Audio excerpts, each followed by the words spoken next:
امت کو اس وقت دکھاوا کھا رہے ہیں. اپنی نیکیاں چھپایا کرو، جتنی چھپا سکو اتنی چھپایا کرو. اللہ یہ شیطان آپ کی بات تو بہت بڑی دور رہ گئی، ہم جیسے صوفیوں کو معاف نہیں کرتا. میرے اس دن ایک بڑے مقصد دوست ہے میرے، بات میری بڑی بری عادت ہے، میں پھر کیمرے میں کر دیتا ہوں. وہ یہ کہنے لگے حضرت تسی ایک گل نہیں نوٹ کی تھی آج کل؟ میں ہاں جی. آج کل چوکیدار لیٹ آن ڈیا. میں یوں کیویں نہیں، پہلے میں تہجد نفل شروع کرنا ہے تے آندا ہے تے ہن مکانا تے آندا ہے. مقصد چوکیدار نہیں، مقصد ہے دسنا ہے کہ میں تہجد پڑھنا.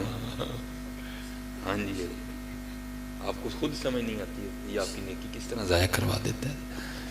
حضرت مالک بن دینار رحمۃ اللہ تعالی علیہ آپ کسی شخص سے ملنے گئے جو حج کر کے واپس آیا تھا.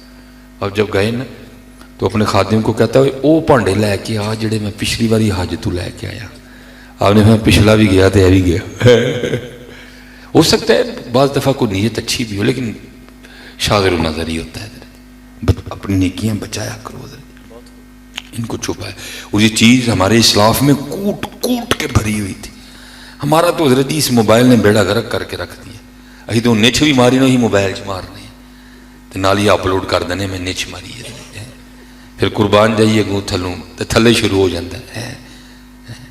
دیب قوم کو او یار خدا دا واسطہ نکلو یہ چھپا، بیڑا غرق کر کے رکھ دیا اس نے ہمارا. اوپر سے وہ تصویر ہے ادھر ہی اتنا ٹائم پروگرام کا نہیں ہوتا جتنی دیر بعد میں بیٹھ کے ہم نے پروگرام کروانے والوں کے ساتھ تصویریں کھنچوانی ہوتی ہیں بٹھا کے. بیڑا غرق حضرت جی اپنی نیکیاں نہ ضائع کرو حضرت، چھپاؤ ان کو. ہو سکتا ہے کو قبول ہو جائے تو معافی مل جائے. حضرت عمرو بن عاص رضی اللہ تعالیٰ، یہ وہ صحابی ہیں جنہوں نے مصر فتح کیا تھا حضرت عمر رضی اللہ تعالیٰ عنہ کے دور میں. لکھا ہے کہ جب مصر فتح ہو گیا نا تو جو مصر کے بادشاہ کا تاج تھا نا وہ نہیں مل رہا تھا حضرت، وہ نہیں مل رہا تھا. بڑی کوشش کے بعد بھی نہیں ملا. اب تاج کی دہائی بھی بڑی تھی کہ اس میں بڑے قیمتی ہیرے جواہرات جڑے ہوئے تھے. اب حضرت عمر بن عاص رضی اللہ تعالیٰ عنہ بڑے پریشان تھے کہ اگر تاج نہ ملا تو حضرت عمر فاروق رضی اللہ تعالیٰ عنہ کو کیا جواب دوں گا، کدھر گیا تاج. وہ بڑی پریشانی میں ٹہل رہے تھے تو لکھا ہے کہ بندہ آیا جس کے ہاتھ میں ایک تھیلا تھا اور حضرت عمر بن عاص رضی اللہ تعالیٰ فرماتے اس کی جوتی کا تسمہ ٹوٹا ہوا تھا، اس کے کپڑے پھٹے ہوئے تھے. وہ آیا، اس نے السلام علیکم کہہ کے نا تھیلے میں سے تاج نکالا اور میرے سامنے رکھ کے نا السلام علیکم کہہ کے پھر واپس چل پڑا. میں بڑا حیران ہوا، وہ اتنا قیمتی تاج اگر یہ نہ دیتا، وہ ایک ہیرا ہی اتار لیتا تو اس کی نسلوں سے اس کے پیسے ختم نہیں ہونے تھے. حال یہ ہے کہ جوتی ٹوٹی ہوئی ہے، کپڑے پھٹے ہوئے ہیں، اس کی غربت اور افلاس کا عالم ہے، وہ تاج لوٹا کے واپس جا رہے ہیں. لیکن حضرت عمر بن عاص کہتے ہیں اس نے اپنا منہ چھپایا ہوا تھا. اور فرماتے میں نے اس کو آواز دی پیچھے، میں نے کہا بھائی ٹھہرتے سے. وہ کھڑا ہو گیا. اور فرماتے میں نے کہا ایک کپڑا ہٹا دکھا تو کون ہے. اتنا کلیجا، جوتی ٹوٹی کپڑے پھٹے پھر بھی تاج لوٹا دیا. مجھے تو پتہ ہی نہیں تاج ہے کس کے پاس، دکھا منہ کون ہے تو. تو حضرت عمر بن عاص رضی اللہ تعالیٰ فرماتے وہ اتنا پکا تھا اس نے منہ نہیں دکھایا. مجھے آگے سے کہتا ہے عمر بن عاص میں نے جس اللہ کے لیے تاج واپس کیا وہ مجھے بھی جانتا ہے، میرے باپ کو بھی جانتا ہے. کیوں ہم اپنی نیکیاں ضائع کر رہے ہیں؟ کیوں دکھاوا آ گیا امت میں؟ کیوں دکھاوا آ گیا؟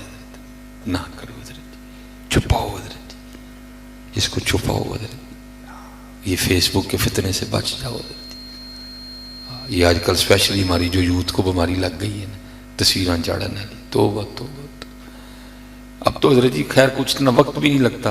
یہ جو گاڑی میں بیٹھے کو تھوڑا سا وقت لگنا ہے تو فیس بک میں ویسے ہی اب نہیں کھولتا حضرت. وہاں سے ایسے شروفے ہوتے ہیں کہ دے آنے ایک بندہ جناب کھوتا نو آنڈیا تصویر چاڑ چھڑی ہے تو قربان جائیے اگوں لوکاں تے بھی تھلے جناب کہیں سو لائک. اس میں لائک والی کون سی بات ہے؟ کوئی معیار اپنا رکھو یار.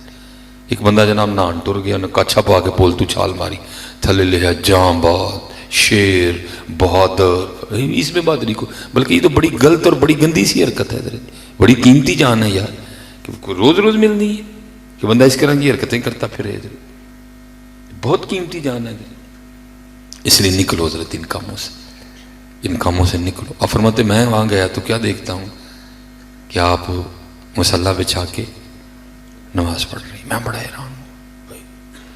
لوگوں نے دسے ہیں میں بکریاں چارن جانی ہیں، یہ کی کیتا ہے. اچھا فرماتے ساتھ ہی دوسرا خیال آیا جس نے مجھے پھر بعد میں حیران بھی کر دیا کہ بھائی یہ تو جو ہے نا